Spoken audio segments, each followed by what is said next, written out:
Hey everybody! It's Thursday morning here at the Drive-In, and I'm your host DJ Brian, and you're listening to TBS efm. Thursday. You know why I'm so excited? Not only because it's the day before Friday, but Thursday's a day we have a female guest. And everyone knows that Brian Jew gets like natural, I guess, my highness comes out, my happiness comes out. I'm in a good place. And being in a good place is a very important thing here on the Drive-In because I have to make everything energetic for you guys because it's cold outside here in Korea.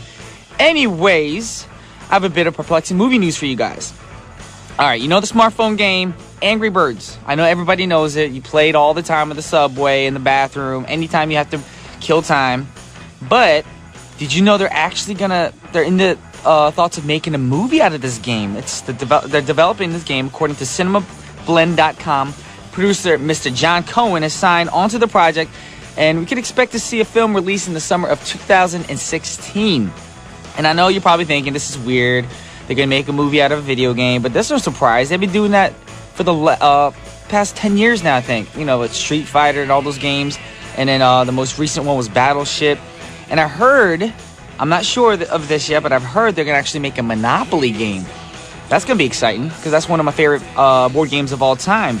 So anyways, to start off today's show, we have a song request from 8323 from the film Bridget Jones's Diary, which was released in 2001 and it starred Renee Zellweger and some other famous names, of course. And the song is by former Spice Girl Jerry Halliwell, who was Baby Spice.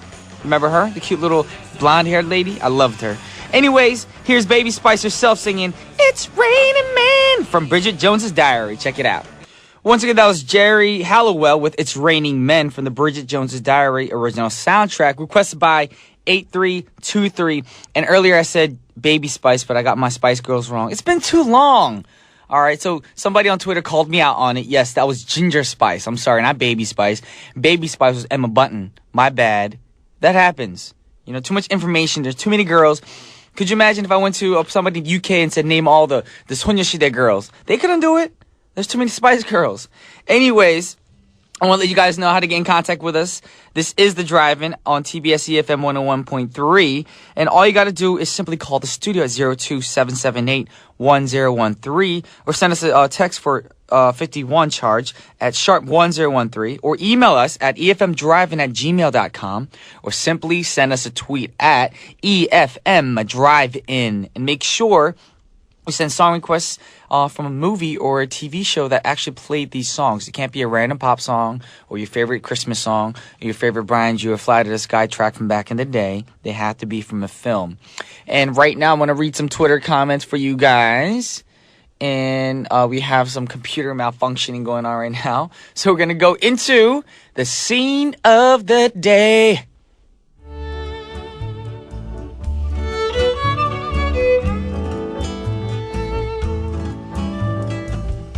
All right, lately we've been talking a lot of Christmas-themed movies here at the Scene of the Day. But let's take a small break from that because I know a lot of people are like, too much Christmas.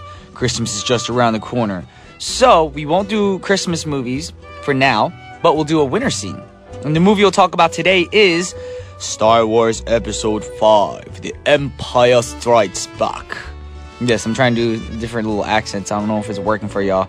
But we've already had this movie as a scene of the day early in the season, but this film had one of the most memorable winter settings ever. Yes, that's an interesting thing about Star Wars films. It seems like every planet has one climate or terrain, and Luke's home planet was a desert planet, Endor was all forest, and Coruscant was a huge city covering the entire planet. But this film starts off on a planet called Hoth, which is all snow. Yes, all snow. And I guess it's not beyond the realm of possibility that a planet can be totally covered with snow. I surely would not want to live there. It's like living in Alaska or Antarctica, somewhere cold. I wouldn't want to be in a cold climate all year round. Well, in this movie, the rebel base has been moved to Hoth following the destruction of the Death Star. The rebels can go out on patrol in the daytime, but at night, they have to come back because it gets too cold. And one day, Luke Skywalker was out on patrol when he was attacked by a Wampa. That's a snow monster. And he's too injured to make it back to the base. Then he sees the ghost of Obi-Wan. Maybe he's hallucinating, I don't know, because it's cold outside, but let's check that out. Wow. Luke is one lucky dude because Han Solo came to save him. And they probably couldn't see the scene because here at the scene of the day, we don't actually play the clip for you guys on TV. It's on radio. But y'all remember this scene because Luke was on the verge of death, almost freezing to death when Han found him. And suddenly Hans's Tauntaun died. And a Tauntaun, if you don't know what it is a snow animal that he was riding, that Hans was riding. Anyway, Han had to open up the Tauntaun and put Luke inside to keep him warm so he wouldn't freeze to death. And apparently it smelled terrible inside. And all the winter scenes from The Empire Strikes Back were filmed in, I'm going to make an attempt to pronounce these names. Finns and the Hardangerfjorden Glacier in Norway. If you guys are probably going to type on Twitter like, oh, you made it too Frenchy, you made it too Germany. I don't know, that's my attempt to, pronounce these words. Because this one O has like a slash through it. I don't know what that even means. They had originally planned to do all the filming at the glacier, but some of it was shot in the parking lot of the hotel in Finns. Because a severe blizzard actually made it really impossible for them to travel. All the snow and the cold weather and the real blizzard makes the ice planet actually look realistic on film.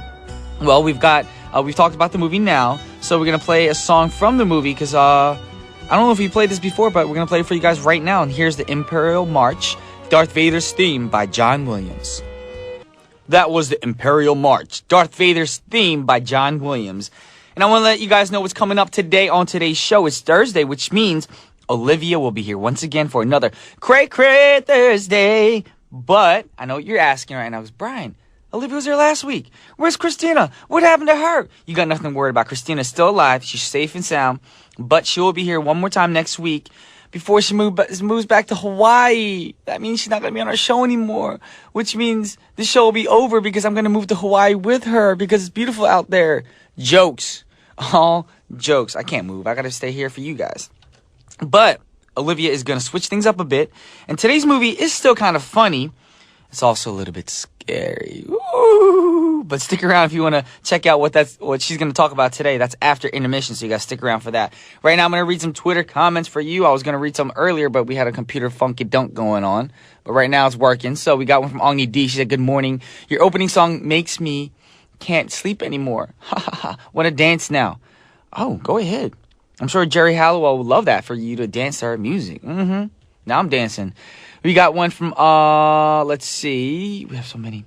We have Serena Chong wrote, obviously Brian never plays Angry Bird. I do play Angry Birds. Why would I give you that bit of information if I didn't play Angry Birds? Everyone plays that. Also, we have one from Marsha MJ. She wrote, morning, Brian, tuning in from Indonesia. Your voice certainly makes me energetic.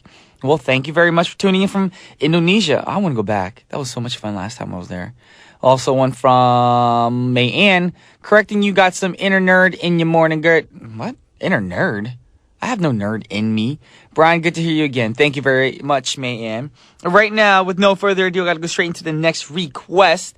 And the next request is from Keiko. Yes, Keiko requested a song from the 2009 film The Princess and the Frog.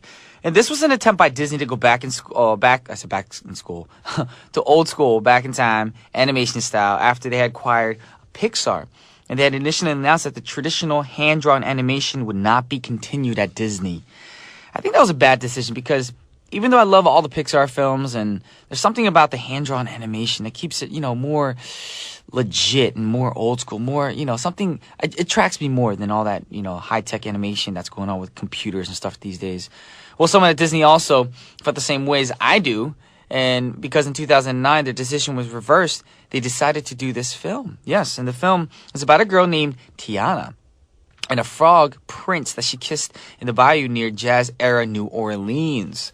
Yes, there's even a voice acting spot by Oprah Winfrey. Yes, the one and only Oprah Winfrey. So let's hear the requested song. Here's Nia with Never Knew I Needed, requested by Keiko from the Princess and the Frog original soundtrack. That was Nia with Never Knew I Needed from the Princess and the Frog original soundtrack, requested by Keiko. And right now we want to go to another request, and this song request comes from Maki for a song from the musical Rent. And this is one of my favorite musicals of all times, not only because I was in it, but because, it was one of those musicals you watch and you can relate to, and that's the main reason why I wanted to do it. And since I got the opportunity to do it and the chance to do it, of course I couldn't say no to it. Anyways, we talked about this musical a few times here on the drive-in, so there's not much to talk about. I'm just going to tell you this. It's a bunch of struggling artists. Some of them get sick, and it really makes you feel for them. So here's La Vie Boheme from Rent, and I'll be back. We are back with the drive-in, and right now it's time for Cray Cray Thursday with Olivier. Yeah, Not Olivia, Olivier. Because it ends with an A. Or Cray Cray Thursday. Cray Cray Thursday. You know, I came up with that. I know. That's good. Yes. You have rhyming ability like no other. Thank you. I call myself a little Eminem. I'm the yellow Eminem. You're yellow Eminem. Yes. You gotta lose yourself in the music. See, I'm gangster. Wait, are you yellow on the outside and chocolate on the inside? Is that what you're talking about? I didn't really think about that before I said it, but that makes sense. Yeah? Yes. Yeah. I was a little thug. You know, got a little thug and Bijou. Yeah. That's my nickname, by the way. Little thug? No, Bijou. I mean, it's easy because Brian Jew, so when I work out, everyone just calls me Bijou for short. Bijou. That's cool. Sounds very French. Bijou. I'm sure Yes. it must mean something. Bijou, it used to be a K-pop group a long time ago. Oh, really? A guy and a girl. Oh. I don't know what their name actually stood for. Bijou. Yeah. Bijou. Yes. I'm not really familiar with a lot of K-pop. Even the old school ones? H.O.T. Rula. That's about it. 서태지. Like That's it. The K-pop The big wave. names. Yeah. I love those names too. Right?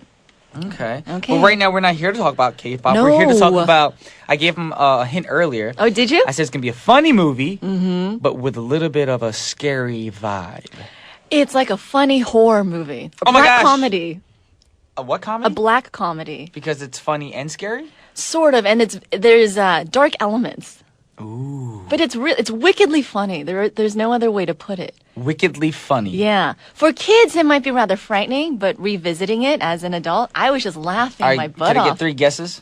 Go! All right, wickedly funny and spooky would be... For kids. But not for adults. Beetlejuice. Oh, that would have been a great one. Exactly. No, not Beetlejuice.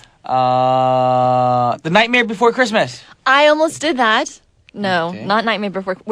I'm not doing Tim Burton. Then it's got to be my favorite movie. What is- one of my favorite movies. Shut up. I love little creatures. Uh-huh. And Gremlins. Yes! Woo! You got it. One of your favorite movies. Awesome. One of my favorite movies. I love it. This is how we connect. Yeah. Me and Mike never connect. Me and Jason never connect.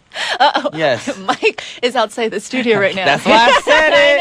I know. He just stood up. Uh-huh. Okay. Yes. So, Gremlins is great. What is it about? Let me tell you. It's about a bunch of little furry creatures. What are they originally called? Gremlins they is when they called become the gremlins? monsters. So they're originally Mogwais. Yes. Yes, I remember. They're mogwais. They're cute, fuzzy, adorable creatures called the mogwai. But then here's the thing: you got to follow 3 rules, and if you break them, that's when they turn into gremlins. Gremlins, like that's the monster form of the mogwai. Notice how I said, can I get 3 guesses earlier? That was the hint to the movie, too. Oh, because of the 3 rules that you have I'm to follow. so smart. Oh, my gosh. I'm getting my nails done after this show. Oh, my goodness. Oh my gosh. Ooh, I get my pedicure. It's good. It's good for guys to take care of themselves. Listen up. Yes. Take note. I'm really not getting a pedicure, though. So. You know, that's that would be entering Ryan Seacrest level. I feel Yes. like. I'm But not there yet. Not yet. I'm Not going to yet. do is it AT4? AT40? What's AT40? America's Top 40. That's Ryan Seacrest's radio program. He in the does a States. radio program. He does American Yes. Idol, and he does an show. That man Yes. doesn't sleep. Shoot, he is a busy, busy man. We're gonna have Ryan Seacrest in the studio tomorrow. I wish that was true. I wish that was true. Some would be big so famous funny. Hollywood names. Yes. But Ryan Seacrest of all people, not like, I don't know, Johnny Depp, like big Hollywood person. All these people can come. Yeah? I haven't announced that Tom Cruise is gonna be here next month. I just throw out names. But I'm pretty sure all these guys love this movie growing up as well. Right. Gremlins. Gremlins. So the 3 rules that must be followed when Uh-huh. keeping a mogwai: keep it away from bright light. Bright light. Don't get any water on it. No water. Never feed it after midnight, even if it begs. And Okay, so no yashik. No. The Korean way of saying no yashik. Okay. yes, none of that stuff. Because you break these rules, they turn into like these. First, it goes into a hibernation process, you know, like alien I thought, style. I thought you were gonna make it rhyme. You break these rules. You're Oh. such a fool. Wait, let me try. You break these rules, And you break these rules. What? you ain't getting no jewels. You poor. The first thing that came to my head was jewels, fools. you know. Okay, with that said, I'm gonna explain it. So basically, if you get water or break these 3 rules on these little creature thingies, they go Turn into these little slimy little green creatures. They're like these little alien guys called gremlins, and they terrorize people. That's when the movie gets scary because the gremlins harm people. They attack the neighbors. They actually And the sad kill truth, some of them. The sad truth is, isn't the actual gremlins actually from Gizmo's back? Yes. So And they're Gizmo- all part of Gizmo. But Gizmo's Yeah. the cool, sweet, nice, lovable Mogwai. creature. The main character, pretty much, of this Yeah. movie. You know who voiced him? Who? Howie Mandel. Really? Yes. I had no The idea. guy who did Bobby's World. Gizmo. This Right? guy? Yeah. Oh. And this is actually part of the fun facts for later, Mm-hmm. but when they did it for the other countries, he dubbed it in. He did the voice for Gizmo and also recorded his lines phonetically for foreign dubs of the movie. Wow. So that's why it was so popular abroad and all over the world. Oh, so- Because they added inside jokes to, the country that they were dubbing it for. So people could understand. Yes, That's amazing. I know. You guys were really thinking when you made this movie, you gremlin people, you. I hope they're listening. Yes. So wait, where can you get a Mogwai? Oh, well, in this movie. In the movie, I'm sorry. Not in real life. Hey, I'll give you 3 guesses. Where, if you had to decide, or if you had to, guess where you can get a mogwai, I'm giving you 3 chances. K-Town in L.A. Almost. Almost? It was Chinatown. Oh, Chinatown. The dad got it in Chinatown. Okay. Yeah. Mogwai, okay. And guess who directed this? I'm sorry. Guess who wrote it? One of my favorite writers of all time for films. Really? Yes. Okay. Mr. CC himself. Chris Columbus. Who actually directed Home Alone from the movie we talked about last week? Exactly. Yeah. You have a thing with Chris Columbus, don't you? This Are is you just dating this him? is pure coincidence. Am I dating Christopher Columbus? Isn't he like 50 years old now? Yeah, he's a I family knew you man. like older men. I am not a homebreaker of any sort. Mm-mm. He's married? Yeah, and he's got kids. That's Okay. the reason he stopped directing the Harry Potter movies. He wanted to spend time with his family. Are you dating one of his kids? No. Nope. Okay, so basically Chris Columbus did this movie. He wrote it. He wrote it. He wrote it. I think while he was at NYU, he was a film major there, and then Joe Dante directed it. So this pretty much, skyrocketed his career because this was a hit when it came out. It was huge. Yes. Yeah, I mean so much so that they I made wanted a sequel. Mogwai. Who didn't? That's true. Right? So cute, Yeah, I know. so cuddly. I know. I just had this little fur ball made out of like lint, Lint. and I called him Gizmo. Oh, I the found poor him- man's I Gizmo. found him under my dryer in the States. Really? It was like small. It was like the size of your palm. Oh, It didn't talk either. And I tried pouring water on it. It didn't do much. it didn't. Well, with Yeah. an imagination, anything can be done. That's true. At a young age like that, you can have any friend. You can talk to Exactly. the wall. The wall can be your friend. Didn't you have imaginary friends? Yeah, I talked to the wall and I called him Wallace. Wallace? Seriously, Yes. you talked. Okay, I actually made up an imaginary person, but you used your environment. That's why this is called Cray Cray Thursday, because you is hallucinating imaginary Time people. for my meds. I talked to my floor too, and I called her Florine. You're on a roll. Exactly. You're on a roll. I'm on a roll. Yeah. I'm not a sandwich. Keep going, Get keep it? going. A roll sandwich. Roll. Da-dum. But don't. All right, with that said, we gotta play a song so my corniness can get out of my system. This is Darlene Love with Christmas. Baby, please come home. Check it out. That was Christmas. Baby, please come home. Yes. From the soundtrack originally from Gremlins. Yes. This song actually, I feel like I've heard it in many different little Christmas movies. I believe it was used in other movies also, in other soundtracks. It's a popular Christmas song. That's very good. I'm gonna redo it. Really? Yes. Are you going to redo it right now? Yeah, right on spot. Okay. I forgot the melody already. Oh, what a tease. I know. Oh, Brian. My bad. It's okay. All right, going back to Gremlins. Yes, we're going back to Gremlins. Do you remember the scene where the mom fights, she kills the 4 or 5 gremlins in the kitchen? I forgot. Oh, I gotta rewatch this movie. You had to rewatch it. The thing is, before that scene, she's a very gentle, soft-spoken character. She's just, you know, mom is. the mom, like very loving, nurturing. And then all of a sudden, she turns into this Rambo, the kitchen Rambo, because the gremlins are it's like attacking me her then. kitchen. It's like me at the radio or other TV shows. I'm like this quiet, goofy little K-pop guy that people think is funny. And then I go into the gym and I'm this crazy CrossFitter. Really? Is that what it is? I don't know. Oh. I'm assuming that's what it's like. Well, possibly. I'm sure it is. I have no idea. I haven't seen you at the gym, but, you know. I'm a beast at the gym. You're a beast. I believe it. You guys can't see Brian right now, but he's big. They might think I'm fat. No! Or tall. No! Please do not think I'm tall. I'm not tall. They made a movie about me. It came out today here in Korea. It's called The Hobbit. Oh my gosh. Yes. Not. Yes, they made a movie about me. It's called The Oh my Hobbit. gosh. Shut up. It is. Shut up. You're not fat, okay? You're not big in that way. I mean, muscly. You can tell that he works out, Oh my ladies. God. You can tell. So that's Yes. all I'm saying.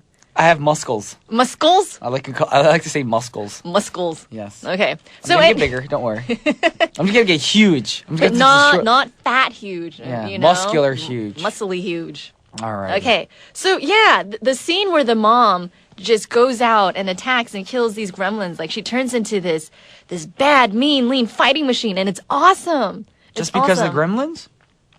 Because they're trying to kill her and attack her, so she has to fight back.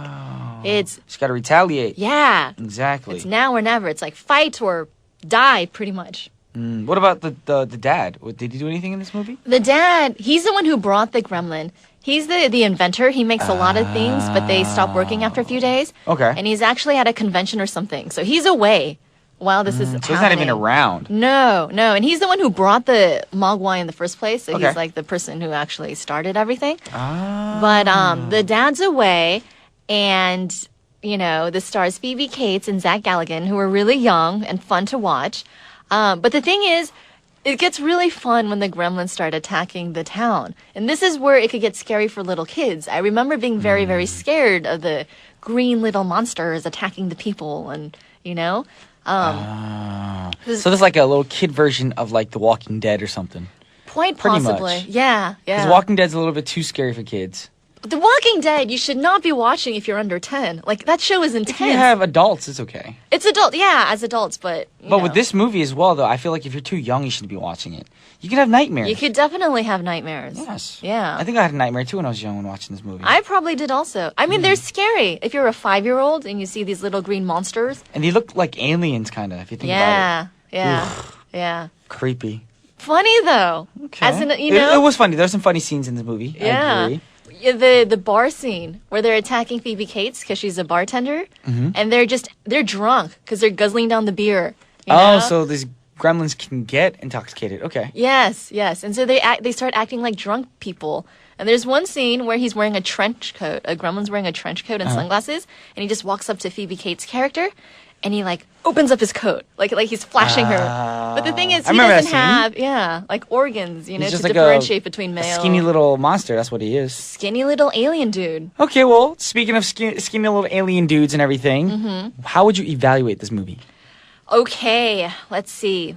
Because this is horror/comedy, you know, I was thinking maybe a ha ha ho ho won't suffice. Maybe I should do something. I'm confused right there. Haha and ho-hos, how many are there? No, 6? like there's, you know, the rating scale. There's ha ha, there's ho ho. Last time I did k. Okay, the so what's Korean- today? Because this slants towards like the horror genre. I don't know, maybe a stab or a scream. Like, Or it could be a cute thing like, Magwai, Magwai. You could do the voice. that's great. I think you have to do it because I can't. Mogwai. I don't know. There you go. So you give it 2? No. I give it 4. So let's Okay, you add get it 2 4 more. times. Mogwai. I give it 4. It was just such a treat. This movie was Yes. just so funny. So you guys have it there. If you haven't seen the Gremlins, especially the kids nowadays, because everything's so advanced and this movie got pretty pushed back to the old school movie type shelf, please bring it back out. Watch it if you can. It's really fun, especially during the holiday season. Yeah, because it takes place during Christmas. It does. It's sweet. That's why I and played it's Christmas funny. song earlier from the Exactly. movie. Right now we're going to play another song while we say goodbye to Olivia. No. no. You have to get out. This is my time, girl. Don't try to shine me. Take my shine. All right, I'm not gonna rain on your parade here. Okay, wait. Alrighty. Can I say what song? Yes, you can. We are going to play Michael Sembello's Gremlins Mega Madness. And I'll be right back, y'all. That was a Gremlins Mega Madness by Michael Sembello from the Gremlins original soundtrack. Yes, that's fun. In the beginning, it was kind of scary, though. It was like, all this, like, Michael Jackson Thriller stuff going on in the background. But right now, I want to read some Twitter comments for you guys. BFFJ Walker's Asiatic said, oh my God, Brian, so much insanity coming out today. I love it. Yes, that's what we do here. We're insane. That's why it's called Drive Insane. Get it? I'm just joking. That was a really bad joke. We have one from... I guess Michael actually tweeted earlier. Mike wrote, Brian's got a whole cluster of imaginary chingus. Thanks, Mike. Thanks. I hate you. We're changing our Monday guest from Mike to somebody else eventually. Yes. Or we might not even have a guest. Anyways, we have a new listener. Actually, to me, it's new because I've never seen her name before. Her name is Mouse. She wrote, aren't gremlins like the cousins of Furbies? Furbies are evil little creatures. Actually, I thought Furby was a cute little creature that just makes wee and like repeats everything you say and plays around, and it's like a pet, like an electronic pet. So Furbies naturally, I wouldn't say are evil, but they're similar. They look alike. Trust me, they do look alike. We have them from Eddie is Aboji, which says, movie? I miss Baby's Day Out, and at the end of the movie, they said they're gonna make babies in China, but bluff. Yes, I never saw this movie, so I have no idea what you're talking about. I'm so sorry. But I read your comment. I read your tweet, so you should be happy about that. And right now, we're going to play another song request for you guys. This song request was from Clara. Yes, and it's one of the songs from another John Williams' track. John Williams did a lot. He did a lot of Star Wars, and I don't know. There's a lot that he's done out there. You guys can Google him or Wikipedia him. He's out there. He's a big, big dude in the music industry. So check him out. This is Harry's Wondrous World from Harry Potter. And that's our show for today, but stick around for 1013 Main Street with An Jung Hyun, and I'll see you guys tomorrow. This is Brian Ju signing off. Peace.